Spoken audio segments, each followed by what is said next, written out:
Bom dia, boa tarde, boa noite, queridos alunos. Vamos dar continuidade a nossos assuntos sobre criatividade. Hoje nós vamos falar sobre terra fértil com os frutos, né? Esse já é um ditado também que sempre fala, né? Realmente fértil, né? A terra fértil sempre vai trazer bons frutos. E como é que essa terra vai ser fértil? Como é que a gente vai fertilizar? Hoje vocês estão vendo aqui um ambiente mais diferente. Eu vim aqui mais. A visão que eu tenho agora de casa, do meu local de trabalho. Olha que delícia. Tô na roça mesmo, gente. Aqui a criatividade flui muito mais que junto com a natureza, né? O vento, o passarinho, e assim vai. Então, montei meu escritório aqui para fugir da Covid. Montei aqui no. Eita, agora a câmera não quer ficar. Montei aqui no meu quarto, aí eu tenho essa visão linda o dia todo. Enfim, vamos lá. Então, isso aqui já dá uma inspiração, já faz uma terra bem fértil, né? Então, nossa mente é uma terra fértil que, se for bem cultivada, sempre nos dará bons frutos. O que é que vocês acham sobre essa meditação? Eu coloquei essa frase mais para meditar. Aliás, essa aula está cheia de frases para meditar, né? Nossa mente é uma terra fértil. Todas as mentes é terra fértil, né? Basta o quê? Ser bem cultivada. E como eu já falei com vocês, quando é que inicia esse cultivo? Lá na infância, a gente vai falar disso também nessa aula, né? Então, mas se você não teve vamos dizer, esse trabalho na sua mente quando criança e hoje você se acha menos criativa do que alguém, não se preocupe, a gente vai falar disso também, tá? Então, é só você cultivar. Existe aí fermentos, olha os ingredientes da aula passada, né? Existe aí ingredientes, existe aí receitas para melhorar a criatividade individual, criatividade da equipe. Vamos lá. Então, o objetivo dessa aula é identificar a importância da criatividade, que a gente já falou várias vezes, para as organizações, seu conceito e os fatores que inibem a inovação nas empresas. Eu achei bem interessante esse cara aí, o bichinho é careca, né? Então, para ele tirar uma foto com cabelo, ou ele se vê com cabelo, ele vai e bota a vassoura atrás e ele se alegrou, né? Criatividade.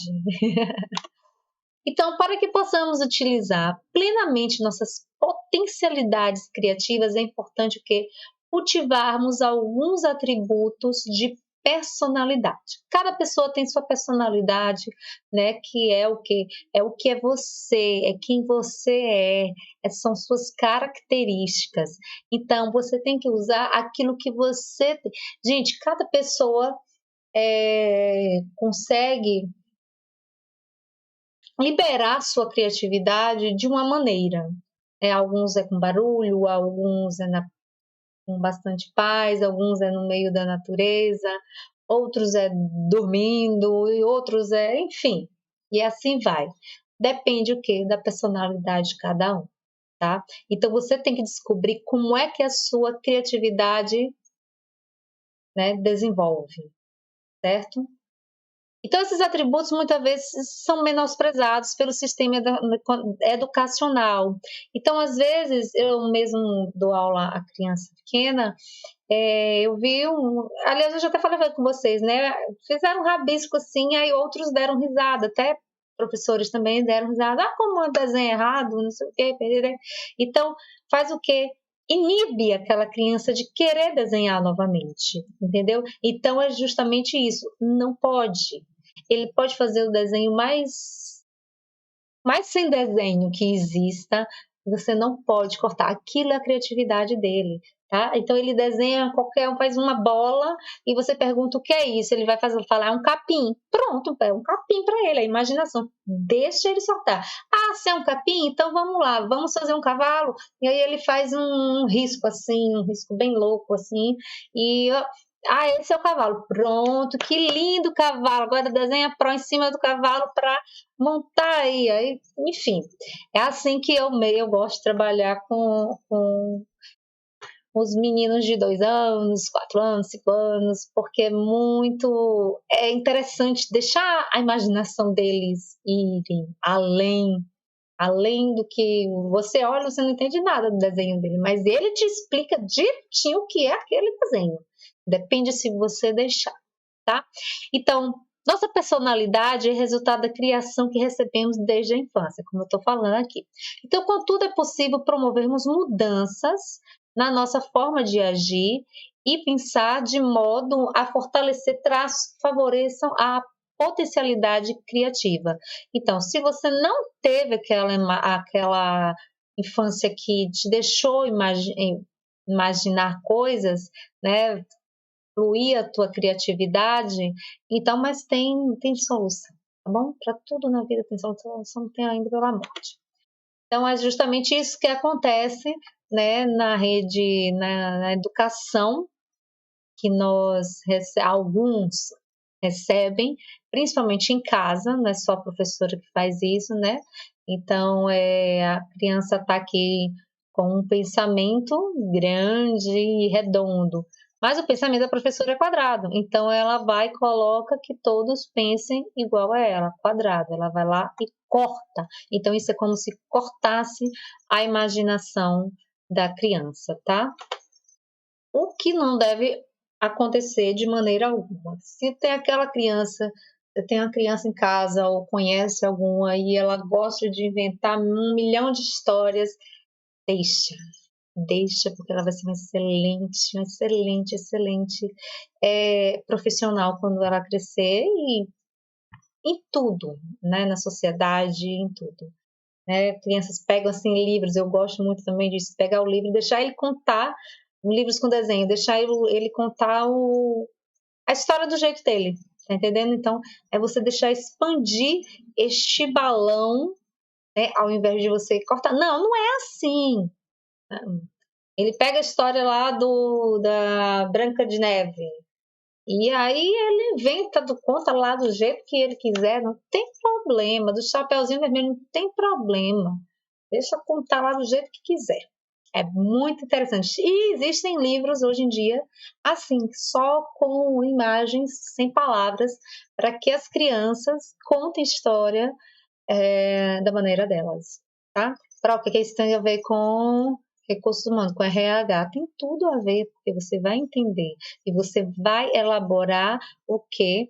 Métodos para que sua equipe seja criativa e entender como é que foi o processo de crescimento, né, de imaginação deles, tá?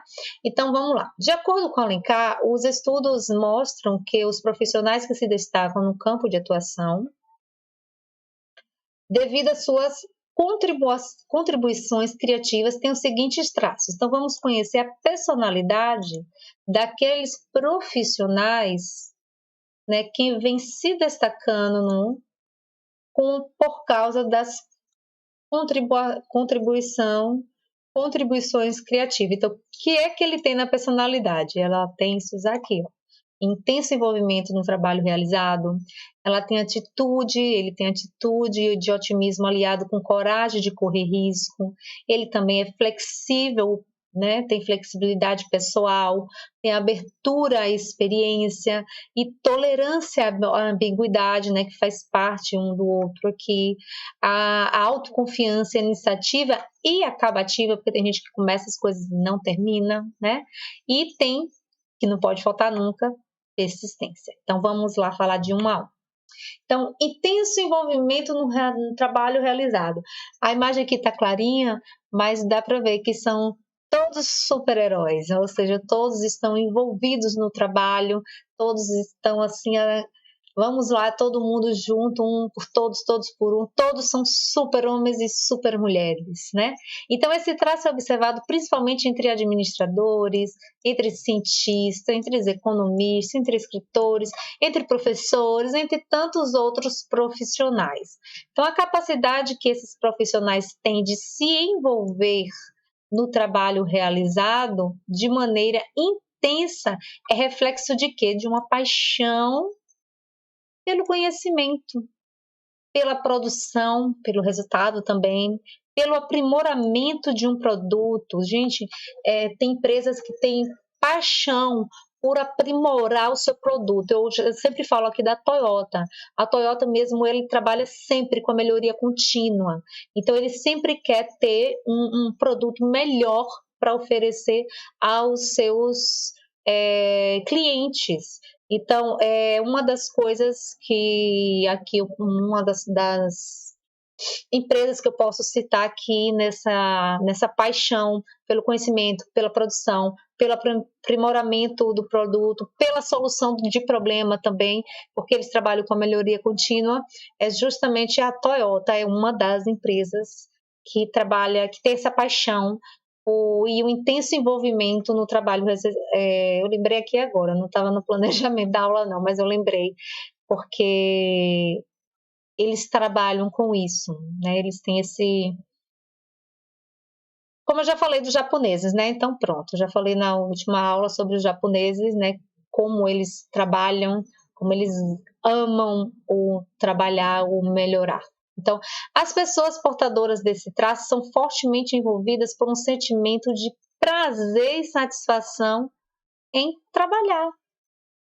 Então, tem um sentimento de prazer e satisfação em realizar aquele trabalho, em ver aquele trabalho pronto. É muito satisfatório, realmente, você começar a fazer algo e, de repente, você vê ele pronto. Eu comecei a pintar, gente, eu gosto de fazer artes, né? Vocês sabem disso. Aí tem aqui a casa do vaqueiro, que não tem vaqueiro ainda, e a casa tá suja, estava desarrumada. Comprei um latão de tinta, comprei a tinta, eu comprei eu tô aqui ainda tô com calo na mão aqui ainda, né? Tá melhorando, porque já tem 8 dias aqui, tá cheio de calo na mão. E aí eu mandei ver, pintei, comecei a pintar a casa até quando esse dedo aqui, essa pelezinha assim, começou a arrancar o dedo. E eu não cheguei a terminar ainda, né? Falta ainda, mas eu consegui pintar assim a maioria. Então, quando você entra assim, você já vê nova cara. A sala e a cozinha, você já vê assim, já tá pintada, né? Corredor, pintei um quarto, só falta pintar um quarto e um banheiro. Ó. Então, dá aquela satisfação, dá aquele prazer. O dedo tava arrancando a pele, mas eu queria terminar, eu queria ver aquela diferença. Então, é justamente isso, que o autor fala, é o intenso envolvimento pelo trabalho, é o prazer, a satisfação de ver terminado aquele trabalho. Eu estou ali também com uma arte para fazer agora. Tem um centro de ferro antigo, e aí eu comprei uma tinta preta, né? Na moda, então eu vou dar uma pichadinha nela para ficar. Então eu gosto dessas coisas, né? Então é bom fazer e é bom terminar, que a gente vai falar nesse trabalho no instante. Então é um intenso envolvimento do trabalho realizado, principalmente em equipe. É muito gostoso trabalhar em equipe e que principalmente quando todos têm esse mesmo pensamento de se envolver, de paixão, de trabalhar, de vamos fazer a coisa acontecer, é muito, muito satisfatório mesmo. É paixão, de verdade. Atitude de otimismo aliada a uma coragem para correr risco. Correr riscos, você já sabe que faz parte da personalidade, das características do empreendedor, né? Então, não poderia faltar aqui nessa aula e nessa lista de personalidade, né? Então, essa característica frequentemente em pessoas que têm um profundo desejo de quê? De se aventurar e de correr risco por caminhos desconhecidos. E gente que quando fala que o caminho é desconhecido tem medo, né? Normal, super normal sentir medo. Mas é aquele medo de tipo assim, eu tô com medo, mas eu vou. Eu mesmo sou uma pessoa muito medrosa. Eu tô com medo, mas eu vou. Eu tô com medo, mas eu vou. Então, eu tenho um médico que ele fala assim para mim, sempre ele fala, Josi, você é a medrosa mais corajosa que eu já conheci. Eu digo, doutor, é assim mesmo, é porque eu tenho medo, mas eu vou. Então, é marcante também a capacidade de enxergar as inúmeras possibilidades alternativas de ação. Então, quando você tem aquele otimismo dentro de você, na sua personalidade tem o otimismo, você vê o risco, mas você fala, nossa, mas vamos fazer desse jeito, então fica procurando um caminho melhor vai correr o risco, mas vai tentar de alguma maneira, né? Neste instante tem uma frase bem legal para isso. Então, por serem demasiadamente otimistas, os empreendedores têm a confiança no alcance das metas estabelecidas, têm confiança de que vai chegar lá, tem alta concentração por longos períodos de tempo, isso é muito importante, na busca pelas soluções da indagação levantada. Imagine só o exemplo, né? Imagine os cientistas, né? Se os cientistas não fossem assim, eu vou falar disso no instante. Mas aqui eu vou citar logo um exemplo bem conhecido de Thomas Edison, né? Não tem esse nome. Thomas Edison, que para alcançar sua meta, que a meta dele era energia elétrica, né? Ele testou mais de 1.000 substâncias até encontrar a adequada funcionamento para a lâmpada elétrica. Então, a meta dele era criar uma lâmpada elétrica, né? A energia elétrica, no caso, que até então era no candeeiro, né? As cidades eram iluminadas com óleo diesel, não, óleo. Ai, fugiu o nome agora, gente. Mas enfim, no óleo. E aí ele tinha essa meta, né, de criar a lâmpada elétrica. Imagine só se você tentar 1.000 substâncias, vamos substituir por 1.000 vezes. Nossa! Olha aqui a frase que ele fala. Eu não falhei. Imagina, ele chegou na 100ª vez e ele dizia ainda eu não falhei. Apenas descobri 10.000 maneiras que não funcionam. Lógico, isso sempre acontece comigo. Aí ele fala aqui também, nossa maior fraqueza está em desistir. O caminho mais certo de vencer é tentar mais uma vez. Então, tente mais uma vez, né? E aqui tem o grande Albert Einstein, que eu vou falar dele mais para frente, mas eu já trouxe logo, porque faz parte, né, essa frase dele, e eu gosto dessa frase dele. Mas na 100ª tentativa, eu consegui. Nunca desista dos seus objetivos, mesmo que esses pareçam impossíveis. Na próxima tentativa, pode ser a vitoriosa. Né? Então, eu gosto muito dessa frase dele. Eu acho que até nas provas eu já coloquei. Eu costumo botar essas frases, né? Eu tentei pela 100ª vez, eu consegui pela 100ª vez, às vezes tem nessas traduções assim. Então, é tentar, é ter o otimismo de que você vai chegar lá, não é desistir logo de primeira linha. E aqui, para fortalecer mais ainda o otimismo de vocês, que nossa coragem seja maior do que os nossos medos e que nossa força seja tão grande quanto a nossa fé. Para minha fé é pequena, meu filho, faça grande, tá? Então, gatinho se achando aí um leão. Isso é bem tradicional, mas é bem verdade também. Vamos lá. Flexibilidade pessoal, abertura à experiência e tolerância à ambiguidade. Então, esse conjunto de características é importantíssimo para ajudar a pessoa a reformular os julgamentos.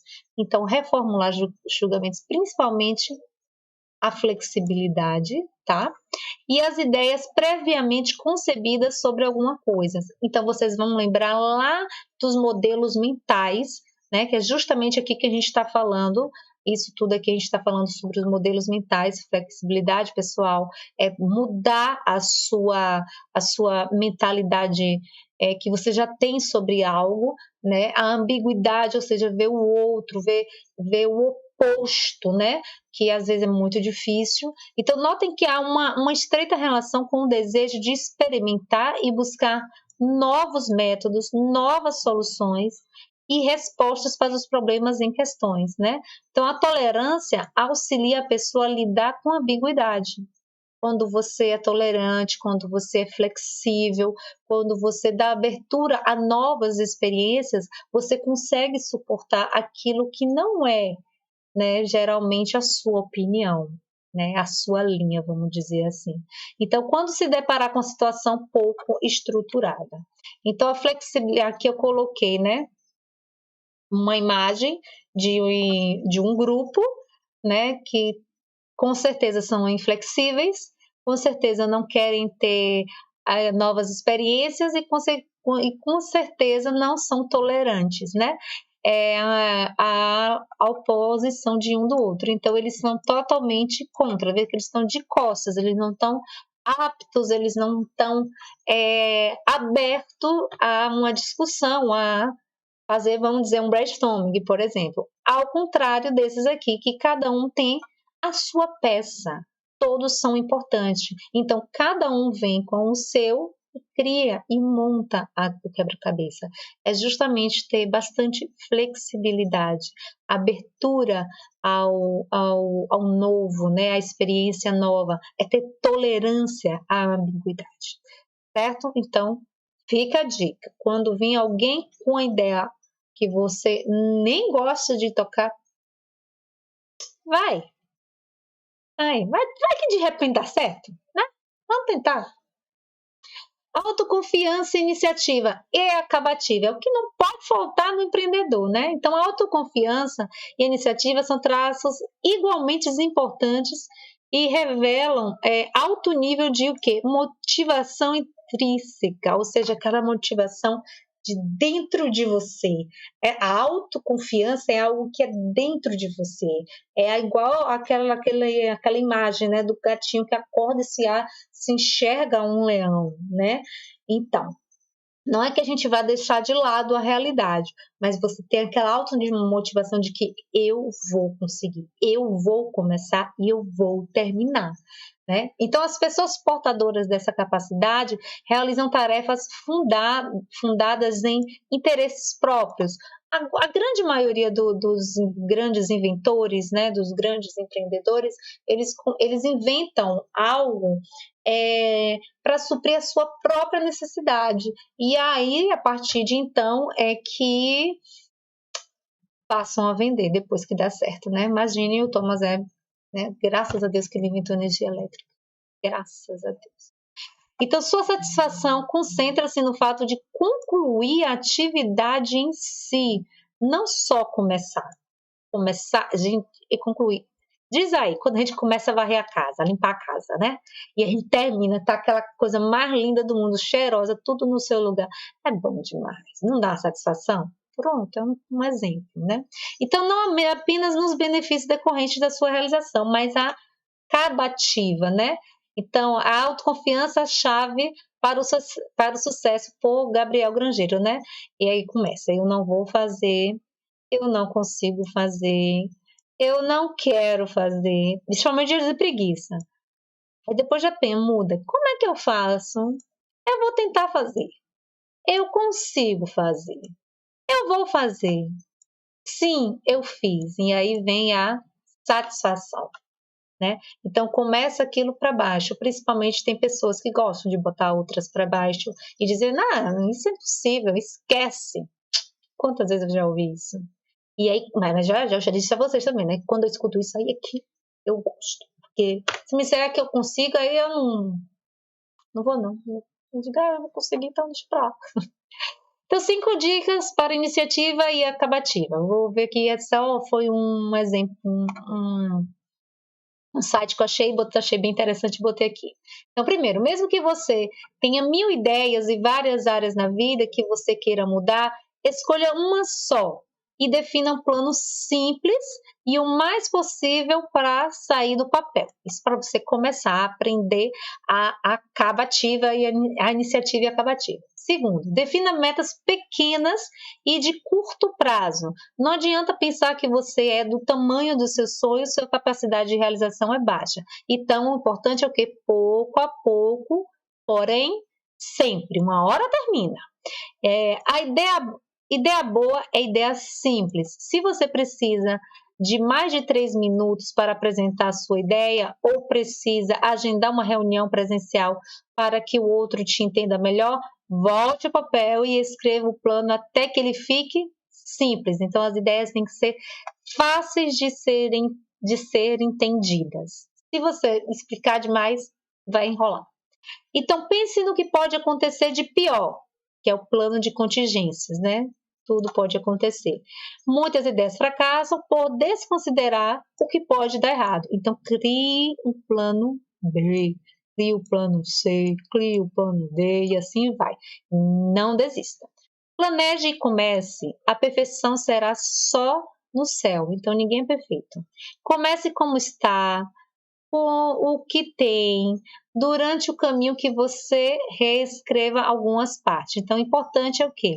E jamais espere ter tudo pronto, tudo certinho, tudo perfeito para começar. Que as pessoas às vezes acham o seguinte: eu só vou fazer se sair perfeito. Mas a primeira vez não vai sair perfeito. Lembra do vídeo anterior? Quantas vezes a menininha teve que fazer o pote? Várias e várias e várias vezes, até sair perfeito, tá? Então, a iniciativa e a acabativa, que é a última palavra, é justamente persistir. Então, o que seria da ciência se seus grandes estudiosos não tivessem essas características de persistir, como lá Einstein falou, né? Tentei 100 vezes, né? O importante é continuar. O Thomas Edison também disse, né? 1000 substâncias, 10 não falhei, eu achei 10.000 resultados errados. Persistência, né? Então, o processo criativo pode ocorrer num estalo de dedos, mas o período que antecede o eureka pode, em muitos casos, demorar um longo período, seja na preparação, seja na execução, que a gente já trabalhou isso. Então, às vezes, você deixa sua mente enfadada, né, sobre aquele assunto, mas não vem a ideia. A ideia vai vir, talvez, daqui a uma semana, daqui a um dia, ou de madrugada, quando você estiver dormindo. Enfim, você não sabe, mas é importante que a mente esteja enfadada sobre aquele assunto. Para se ter uma ideia do quão importante é a persistência, o autor indica alguns exemplos a respeito do processo criativo de pessoas consideradas altamente criativas em suas áreas. Por exemplo, esse estudo foi realizado pelo Instituto de Avaliação em Pesquisa e Personalidade ligado à Universidade de Califórnia, lá nos Estados Unidos. Então, o estudo revelou que o desenvolvimento da teoria da evolução de Darwin, né, que diz que o homem veio do macaco, e também da relatividade lá de Einstein, ou seja, dois grandes cientistas, né, tiveram um período de execução bem curto, tá? O que demorou foi o período de preparação. Lembra que a gente já trabalhou os períodos? Então, o período de execução foi rápido. Por quê? O que demorou foi a preparação. Então, o preparar, às vezes, né, o fazer a massa é mais trabalhoso, requer mais pensamento, requer mais estudo, porém, o executar, às vezes é um segundo. Olha esse povo que faz atletismo, eles correm durante anos, treinam durante anos para correr 10 segundos em uma Olimpíada e concorrer com outros. Então, se preparam bastante para 10 segundos, né? Então, deixa eu só voltar isso aqui. O que separa os bem-sucedidos dos outros é justamente a persistência. Então, quem persiste é bem-sucedido. Justamente aqui, ó, o cara já ia encontrar uns diamantes, mas desistiu, cansou. E o outro tá lá, no mesmo caminho.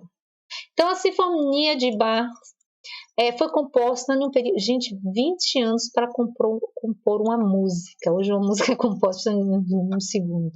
Então, a pintura da Capela Sistina no Vaticano, ou era para ter botado a imagem da Capela Sistina aqui, esqueci. exigiu 7 anos de quem? De Michelangelo. Todo mundo já ouviu falar de Michelangelo. Eu esqueci de colocar aqui a Capela Sistina, mas espera ainda. Então, fui lá pegar. Então, a Capela Sistina no Vaticano demorou 7 anos para ser feita. Olha só aqui. E quem não conhece essa imagem? A Capela Sistina, esse teto todinho pintado, gente. É uma altura incrível, bem alto mesmo. E todas as paredes são pintadas. Então, ele levou 7 anos para pintar. Né? Aqui é o teto, aqui as laterais, tem ainda os painéis embaixo. Aqui tem esse painel que é gigante. Isso aqui é muito alto. As pessoas ficam só até aqui, só até aqui essa partezinha de baixo, não tem nem noção, e é bem grande mesmo os desenhos. E o mais conhecido é esse aqui, né? Que fica justamente no centro, aqui ele no centro, tá vendo? No centro, que é justamente a criação, simboliza a criação do mundo. Então, se ele desistisse, 7 anos é muito tempo para pintar uma coisa, né? Então, anteriormente, para tratarmos do perfil de personalidade criativa, para ressaltar a importância do indivíduo, também saber vender a sua ideia. Concluímos essa aula com história bem interessante. Vamos lá para a história, aqui a Sinfonia de Bach, né? A história. Certo dia, um jovem padre, eu já gosto da história, se aproximou, saiba vender a sua ideia, o que você quer.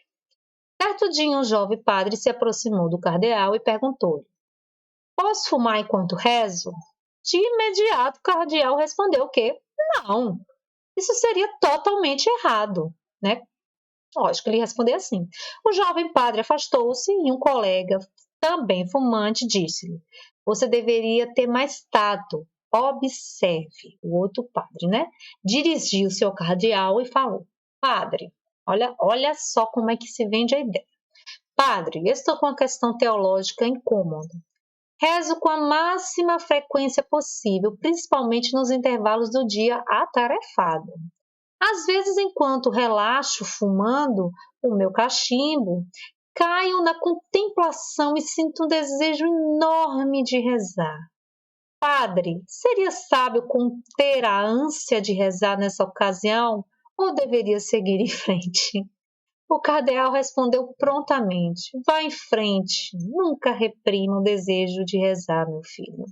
Não importa a circunstância. Então, quer dizer, um recebeu sim e o outro recebeu não. Só foi o quê? O saber vender a ideia. Então, moral da história, notem que só ter capacidade de ter ideias não é suficiente. Saber apresentar essa ideia, ou seja, saber vendê-la, é tão importante quanto. Então, aprendam a vender a ideia de vocês, sejam persistentes, sejam autoconfiantes, sejam flexíveis e deixe a criatividade fluir, deixe a imaginação fluir, sonhe. Um abraço e até a próxima aula.